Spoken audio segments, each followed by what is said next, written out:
মাহিদুল অঙ্কনের 18 বলে হাফ সেঞ্চুরির সঙ্গে ওজি ব্যাটার বশিস্তর ব্যাটিং ঝড় দুয়ে মিলে রান পাহাড় গড়েছিল খুলনা টাইগার্স। ছক্কা হাঁকিয়ে শুরুটাও দুর্দান্ত করেছিলেন ছক্কা নাইম, তবে উইকেট পতনে খেই হারিয়ে বসে চট্টগ্রাম কিংস। 204 রানের পাহাড়সম লক্ষ্য দেখেই যেন ভরকে গিয়েছিল চট্টলার এই দলটা। শামীম পাটোয়ারির শেষ মুহূর্তের চেষ্টায় সফলতা শুধু রানের ব্যবধান কমানো। জাতীয় দলের মতো বিপিএলেও ছিলেন মেহেদী মিরাজ। খুলনার দুর্দান্ত জয়ের বাকি গল্পটা শুনবো রিপোর্টে। Morning shows the day. দিনটা কেমন যাবে সকালটা দেখলেই বোঝা যায়। এ যেন বিশ্বকাপে অস্ট্রেলিয়া বনাম আফগানিস্তান ম্যাচ। প্যাট কামিন্স হলেন আলিস আল ইসলাম, আর ম্যাকচুয়েল বনে গেলেন শামীম হোসেন পাটোয়ারি। হাঁটু গেড়ে হাঁকিয়েছেন 92 মিটারের ছক্কা, 38 বলে খেলেছেন 78 রানের ঝলমলে এক ইনিংস। যদিও শেষ পর্যন্ত আর জয়ের হাসি হাসতে পারেনি চট্টগ্রাম কিংস।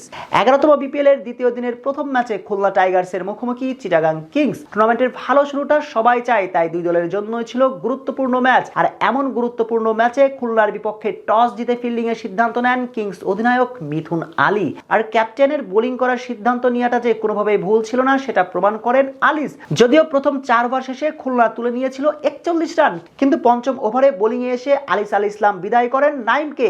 তাতেই 55 রানে প্রথম উইকেট হারায় খুলনা।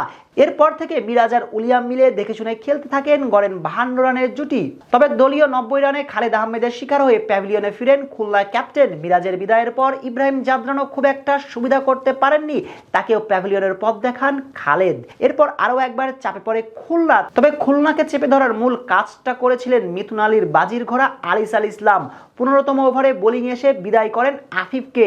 তাতেই 15 ওভারে 119 রানে তখন 4 উইকেট হারানো দল খুলনা টাইগার্স। তাতে অনেকে ধরেই নিয়েছেন মিরপুরের ব্যাটিং স্বর্গ উইকেটে খুব একটা বড় পুঁজি পাবে না টাইগার্সরা, কিন্তু পুরো দৃশ্যপটটাই বদলিয়ে দেন মাহমুদুল হাসান অঙ্কন। পরের গল্পটা ছিল শুধুই অঙ্কনময়। এই তরুণ উইলো হাতে চিটাগাং বোলারদের চোখে সরিষার ফুল দেখিয়ে হাঁকাতে থাকেন 4 ছক্কা। আদর্শ টি-20 ফিনিশারের মতো করে ব্যাট চালাতে থাকেন। অপর প্রান্তে থাকা উলিয়ামও কম যাননি। তাতেই শেষ 5 ওভারে খুলনার স্কোর বোর্ডে জমা হয় 85 রান। মাত্র 18 বলে 50 অর্ধ ইনিংস খেলেন মাহমুদুল হাসান অঙ্কন। আর খুলনা টাইগার্সের ওপেনার উলিয়ামের ব্যাট থেকে আসে 50 বলে 74 রানের ঝলমলে এক ইনিংস।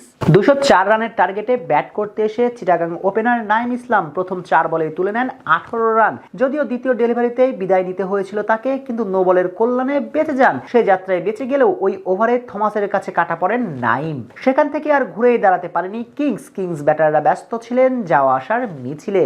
তাতেই তারা হারায় 56 রানেই 5 উইকেট। এরপরে ঘটে বহুল আলোচিত সেই ঘটনা। টাইম আউটের ফাঁদে পড়ে বিদায় নেন কনওয়েল, কিন্তু সেখান থেকে মহানুভবতা দেখান মিরাজ, ফিরিয়ে নিয়ে আসেন ক্রিজে। যদিও তাতে লাভের লাভ কিছুই হয়নি, গোল্ডেন ডাকেই ফিরতে হয় তাকে। তাতেই 9 ওভার শেষে 67 রানে 7 উইকেট হারিয়ে এক প্রকার পরাজয় নিশ্চিত হয়ে যায় চট্টগ্রাম কিংসের। এরপরের লড়াইটা ছিল শামীমের একার। ওয়ান ম্যান শো করে চিটাগাং কিংসকে লজ্জাজনক পরাজয়ের হাত থেকে বাঁচান এই ব্যাটার। শেষ পর্যন্ত 38 বলে 78 রান করে প্যাভিলিয়নের পথ ধরেন। শেষ মুহূর্তে খালেদের 3 বলে 3 ছক্কাও আর বাঁচাতে পারেনি দলকে। চট্টগ্রামকে বরণ করে নিতে হয়েছে পরাজয়।